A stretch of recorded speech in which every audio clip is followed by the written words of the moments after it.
Ivy Slater, and you're listening to Her Success Story Podcast, a show where gutsy businesswomen share their success journey.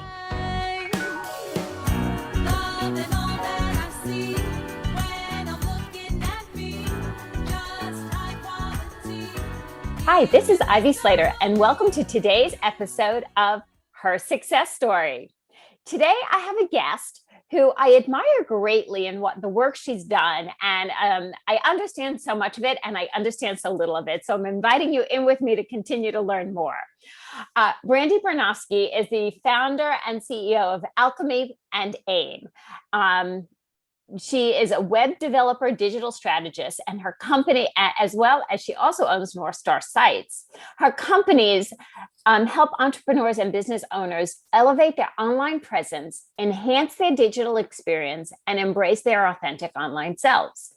What she calls her fifth dimensionality, and I love that because I love the fifth dimension, or the extension of their selves into the digital world. She's an advocate for using technology in ways that humanize, connect, and serve people, as well as for asking deeper philosophical questions and teaching others to think more broadly about impact when they create, particularly in the STEM fields. Brandy's background, which we're going to talk about it a little bit, is she comes from a background of theater, philosophy, and physics. How's that, listeners? She has worked with amazing leaders from Brené Brown to Judy Smith, Kate Northrup. I can go on and on. More importantly, Brandy, it's so much more fun talking with you than talking about you. Thanks for joining me here today. Thank you so much for having me today, Ivy. So share a little bit, because I love the eclectic background. Having an eclectic background myself, I am just drawn to it. So share a little bit about, where you came from and what drove you to start not just one business, but two. Yeah, absolutely. So I originally moved to New York City with the intention to become an actor. And it was interesting because I was one of those actors who the other actors would call responsible. So I often was not just in a production, but I was also producing or assistant directing productions as well. So really what happened is I went to school at NYU from 1998 to 2001. And obviously, September 2001 in New York City was something very particular. It was a very particular experience. And I decided at that time that I did not want to pursue acting and that I had other gifts to give. And I didn't honestly even know what those gifts were precisely, but I ended up getting a second bachelor's degree in physics, philosophy, and religion. Really just kind of following my curiosity. I did not do that in like another 2 years. It took me several years to do it because I just kept following my curiosity as I was going along. And I would say it was about 2008, 2009. And that's a difficult, challenging time in the world. Yes. Yeah. That was the time of, a financial setback, financial recession, however you want to put it. So, in looking, just listening to you, 2001 in New York City, especially living in the Village, Yep. You're not far from where the World Trade Centers came down, and the impact of 9/11 that touched and affected every New Yorker in a variety of ways. And then having the 2008, 2009 period is when you have a financial crisis, and being in New York City is the heart of the financial world as well. Yeah. And I was actually in New Jersey at that time, but like everyone knows Jersey is practically New York anyway. So it was interesting because I started considering graduate school at that time. And I started blogging, and blogging is something that just stayed with me throughout the 2 years I was in grad school. And while I was in grad school and blogging, I kind of started teaching myself how to code more and more, just because I wanted to be able to do certain things on my website. I moved to San Diego, was oddly named. I was in San Diego for 2 years before. And like the second year I was named one of the top 5 bloggers in San Diego by San Diego Magazine, which was awesome. Eventually I ended up leaving graduate school, working for a nonprofit. We did a lot of earth science education work for NASA, which I loved, but I kind of kept feeling like I couldn't quite find my place. And I realized I had enough development knowledge to at least start being a freelancer. So that honestly when I quote unquote started my business, like my plan was simply like, I'm going to be a freelancer and I'm going to take these long lunches and, it's going to be fantastic. And the reality of it is it's not that easy. And it's not that straightforward. And you actually put in a lot of time and work on the business and the work that you're doing, particularly as a service provider. But I would say maybe about like 18 months after I started my business, I found myself having so much work that I was turning down great projects, and it made sense to actually grow my team. And that's when I discovered what it was to be a business owner. And it was just like everything synced, like all of my past experience, all of that. It's strange because people look at my degrees and they're like, oh, how theater, how does that possibly come into play when you're running a website agency? But I will tell you, understanding people is the foundation for everything. Like any business owner knows that. Absolutely. And, I will chime in here from my own personal background. I think, being a business owner for over 25 years now, Slater Success, over a dozen years in business, my previous company, being in the printing industry for over 20 some odd years. Wow, I just dated myself pretty big. But be that as it may, I look at so much of the success I have achieved in life as a cornerstone of being a dancer. Yeah. And so I truly think, a lot of people talk about the sports world, athletes, and how great they are in business and sales and this and that.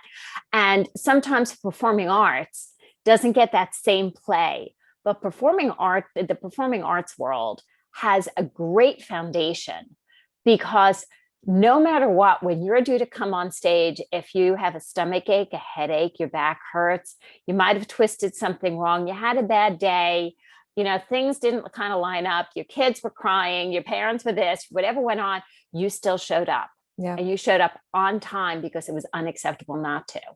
And you showed up at 100% because performing, you must be at 100%. So there's an ethics in there that leads through business ownership. Yeah, I completely agree with you. And I think there's so much that you learn in other fields that doesn't always present itself to you as connected at first, but does come into play over time. I think everything that I've been learning has taught me something about some area of life or some area of human interaction. And it's just actually been really significant. So I think I really do attribute my success to the diverse background I've had. Not only does it let me like theater training, you really start to understand people's motivations in a whole new way as when you're an actor, particularly. But, everything kind of just, the discipline of being a performer, exactly what you described, but also just kind of like the diversity of perspective that sometimes you get in different fields. And I think that comes into play with performing arts as well. It's like you have this diversity of perspective that you really can bring to projects. Yes. And and when you think about hiring, so think about, I love you're saying it's diversity of perspective. And I've never necessarily put it this way. You brought this out of me. In so many people in growing, like all of a sudden you go from freelancer to business owner, and that's about growing a team, right? Yep. All of a sudden, it's not just you. All of a sudden, there's other people working for you. You're delegating to, you have projects, you're using their expertise, their skill sets, and you're monopolizing on it, you're magnifying on it, you're scaling with it. The performing arts gets needing a lot of different people in different areas to actually have a great performance. And so often people struggle moving from freelance to business owner, entrepreneur, team grower, building an organization, as I'll refer to it. Because we get, no, I really need somebody in lighting, and I need a stage manager, and we need all these other components that builds a great organization. Yeah, I completely agree with you. And I have found really in my years, we've been in business for about 8 years now, almost exactly. that it always comes down to team. And sometimes for me, when we embark on a project with a client, we may not actually have all of the team members that they need to make this project successful. Like, for example, like we don't have copywriters in-house, but they may need a copywriter. So it's about understanding what they want to accomplish, what their goals are, so that I can source from the copywriters that we're connected with to find the right person. And from like, I always think about it in that way. It's always about putting together the right team to achieve success, because you're not going to get there by yourself. Like you have to bring the right people with you who are experts at what they do, so that you can be an expert at what you do. Well said. Well said. So, it's kind of obvious, but I'm still going to ask, STEM, yes. STEM is, you said you did a little bit of work in it, and it is such a niche area. And I admire you so for truly niching down that way. Tell me a little bit about what continues to attract you to the area of STEM, and really working with the leaders in that field on their websites and digital presence. Yeah, I think it's just, having been a woman in physics and in math departments, and honestly, even in philosophy, which is a very unexpectedly male-dominated field. I think it's really important to bring that visibility to people in general, but particularly to the next generation of young women and girls who are coming up, to be able to really see. I mean, and it's not just, I have to say, it's not just STEM, but it's like to be able to see people who look like them, and people who came from backgrounds that maybe are similar to theirs, and just show them what's possible. And show them, really, like, just open up doors to them that they didn't even see were there at first. Mm-hmm.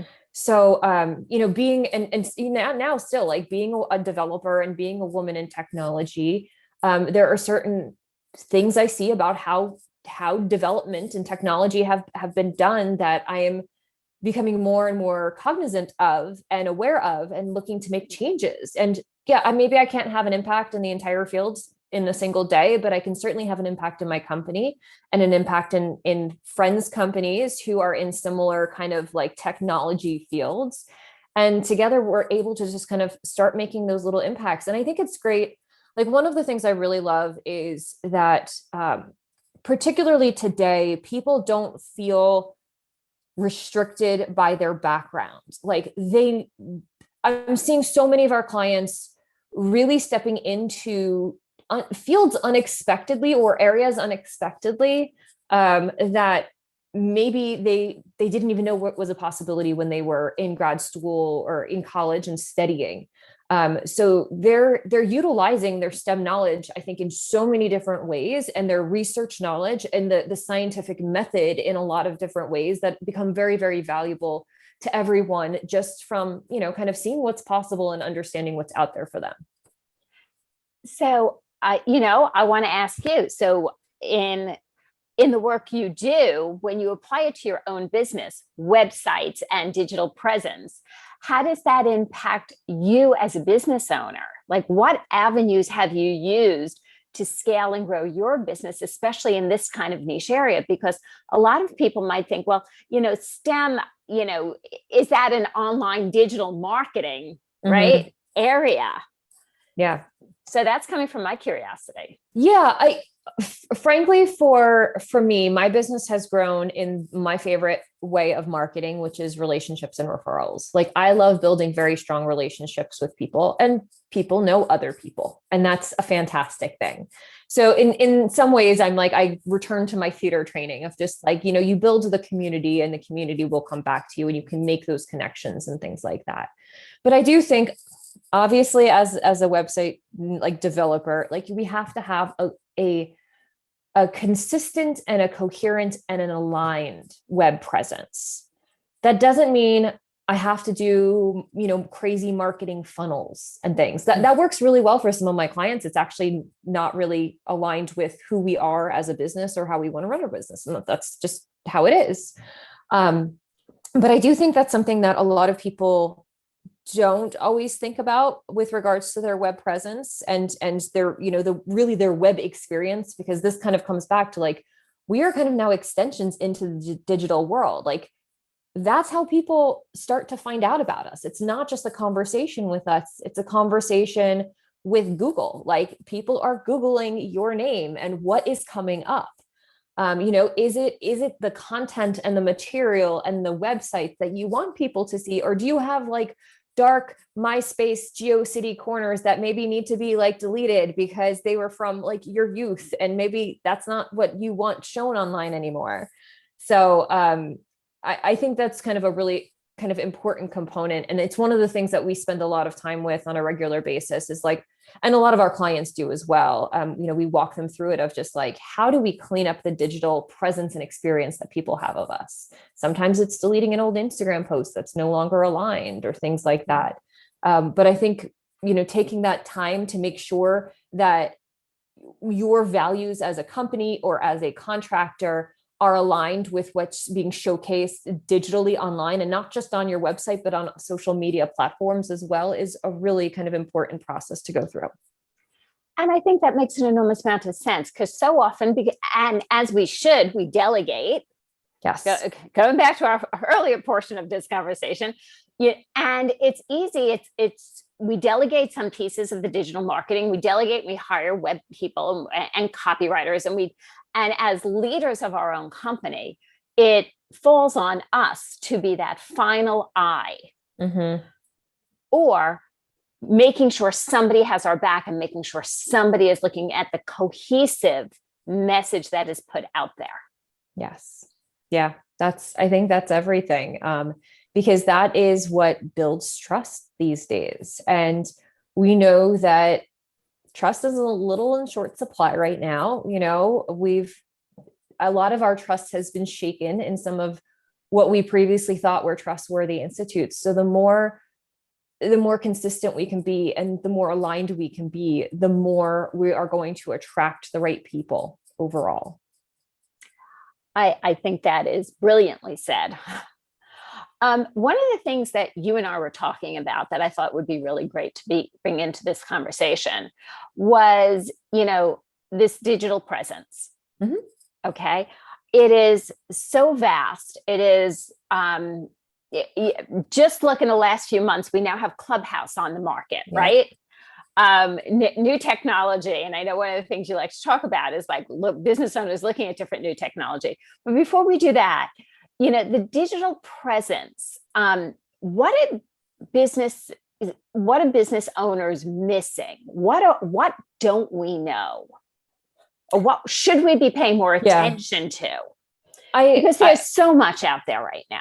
There is. And I think one of the biggest mistakes business owners make is that they see it just as a presence. They see it as like, if I build the website, people will show up. Like, I can build it and I can be done with it, and I don't ever have to update it. And that, unfortunately, it just isn't the reality of the world that we live in. The world is changing around us. And that sometimes means that the messaging that we have on websites or on social media has to shift a little bit.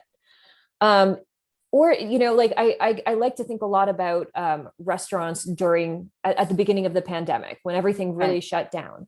I think the most successful places, the ones that are still in business and the ones that were really thriving during this period, are the ones who communicated well, who made updates to their sites to say, here's what things are right now. There's nothing more disappointing than going to a site and being like, well, it still says the same thing it did a month ago. Right. As our world is changing every month during the last year or so. Yes. So I think, it's really important that business owners look at the messaging on a regular basis and consider the needs of their clients and how do things need to shift. So it really becomes more of an interaction and an experience than it does simply a presence. You can't just build it and be done with it and hope that people still resonate with it 6 months later. Frankly, you're probably learning things about your ideal clients along the way that are worth incorporating. And you're learning things about yourself too, of like, what's that kind of like online persona and interaction and content and copy need to be to really engage people. And I think that has to be kind of just an ongoing question. It doesn't mean you need to look at it every day, but I do think that minimally, business owners need to kind of every quarter reevaluate where they are, what's changed, what's shifted. And at the points where bigger shifts are happening in the world, take time at that point to really kind of reflect on like, where can you best serve people? Because that's really what we're all here to do, is like just help and serve each other. And I love that. It's touching base. Is your message aligned with where we are?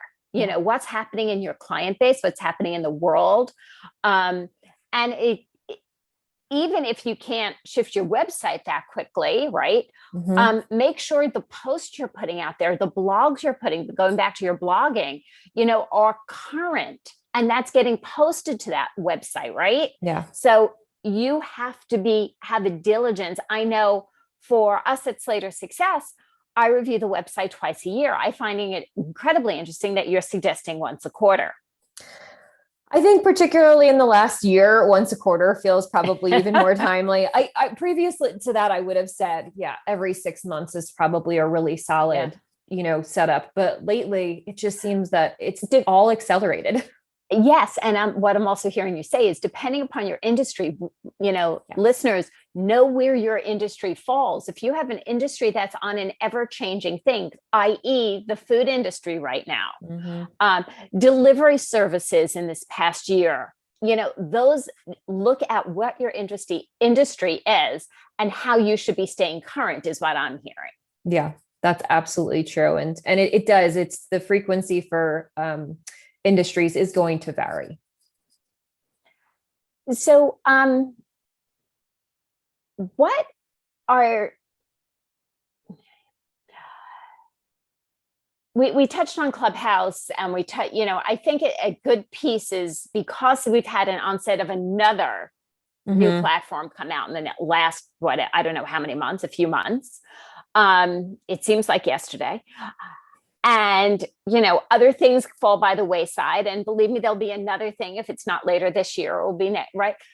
What do leaders need to know on how to stay current and, and not become overconsumed, which is so easy to do?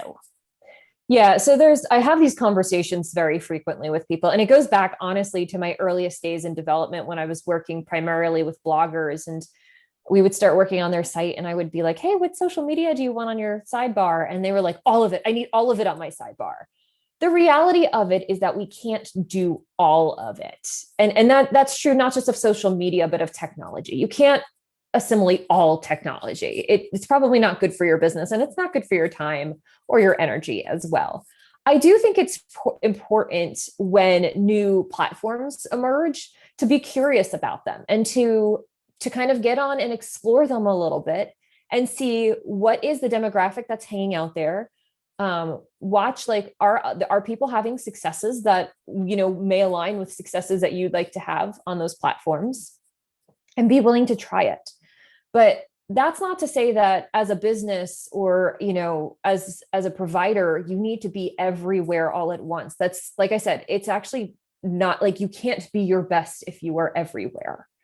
And your team can't keep up with that either if messages are flying in from every which direction. So, when I was primarily a blogger and in my early days of development, I was still on Twitter and things like that. And I have since dropped those because I don't have the availability to do that. I'm looking to have deeper, more substantial conversations with people. Like, that's just who I am.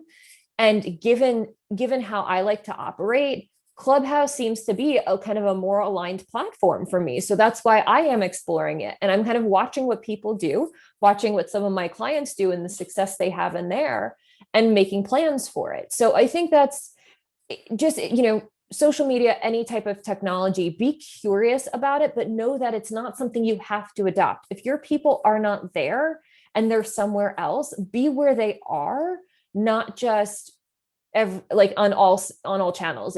There's just no way to constantly keep up with that. I think it makes an enormous amount of sense. I'm a huge fan of, narrow and focus. Yes. And social media, even as you delegate some of it, can still be time consuming. And I'll always say, put a timer on your phone and dedicate that amount of time to it. Yes. Because it can suck you right in there in those, in going from one thing to the next to the next. I know we focus an enormous amount on LinkedIn because in the marketplace that I work really highly with professional services. LinkedIn is my place. You know, I will post a little bit on, Instagram, but that's more like personal, like I'm taking a walk with my daughter and we have a pretty thing. And right. Exactly. It's just, and I also I'm playing on Clubhouse because I'm finding it an interesting space, but I'm doing it with playing with specific periods of time, not popping in all the time as much as like somebody pings me and I want to, I'll just pop in for 10 minutes. It's like, no, I'm going to focus on what I committed to for this 10 minutes. Absolutely. And I mean, we have to remember that social media is designed to keep us there. Like, so it is designed to keep you there and down the rabbit hole and addicted to the content that's coming through there. So I do think it's very important to have focused periods of time where, okay, this is going to happen. I even ask my clients sometimes who are on Clubhouse, like, let me know in advance what your schedule is for Clubhouse, because I'd like to put that into my schedule and know that I'm dedicating the right time to that, not just feeling like I'm constantly, pinged by notifications of like, oh, but I'm supposed to be focusing on working on my business, but there's all these Clubhouse chats happening. It's just, you have to stay narrow and focused and go where your people are, but stay curious about other things that are coming up because you don't want to miss an opportunity. So if you would leave our listeners with, I know this is a tough one, Brandy. Yeah. One tip, one piece of advice of as you're scaling your companies, as you're leading, what's the one thing that would be helpful for them to remember or take away from today on the web and digital space? I think particularly as you're scaling, I think you need to, that's when I think the moment is really to kind of like check in and making sure that your site is set to scale with you and that you are reflecting on your website, the company you have now, not the company that you had 3 years ago or even 3 months ago. So I know that sometimes takes commitment. And it's always going to follow. There's always going to be a little bit of a lag, like you're going to scale first and then there's going to be a little bit of a lag. But to get the website updated. But I really do think it's important to take that time and make sure that your online experience and presence is reflective of who you are now, not who you were. I think that's brilliant. And, I talk to clients all the time. I said, hire for where you're going, yes, not for where you've been. And I think you're putting that right in alignment. If you're hiring for where you're going, make sure your website and your digital presence are a reflection of where you're going and not where you've been. Absolutely. How can our listeners know more about you and continue to follow you? They can always head to my website, alchemyandaim.com. If you fill out that contact form, that goes to me. But we're also online on Instagram at Alchemy and Aim. And then I'm personally on Instagram as well at Brandi Bernoskie. Fabulous. Listeners, you definitely want to be following Brandy and Alchemy and Aim. There's a lot of great content she puts out. I know I follow it. And I'm always looking to learn and grow. And that's the greatest tip as you're scaling is what you said at the very beginning, Brandy, is follow that curiosity. Yes. I thought that was brilliant. Thank you for joining me here today. Thank you for having me. This has been such a fun chat. And listeners, remember to hit subscribe. We come into your inbox every Monday morning, early as pie, with great new content and interviews, as well as I'm going to invite you to do something that will be game-changing for you. Stop right now, leave a note just below of what was the biggest impact or takeaway from Brandy and I's conversation today. And don't wait for this. What are you going to do with that piece of information? It's not about just listening to things and saying, this sounds great. It's about the actions you take that truly leads to great success. Thanks again for joining me today. I'll see you next time on Her Success Story.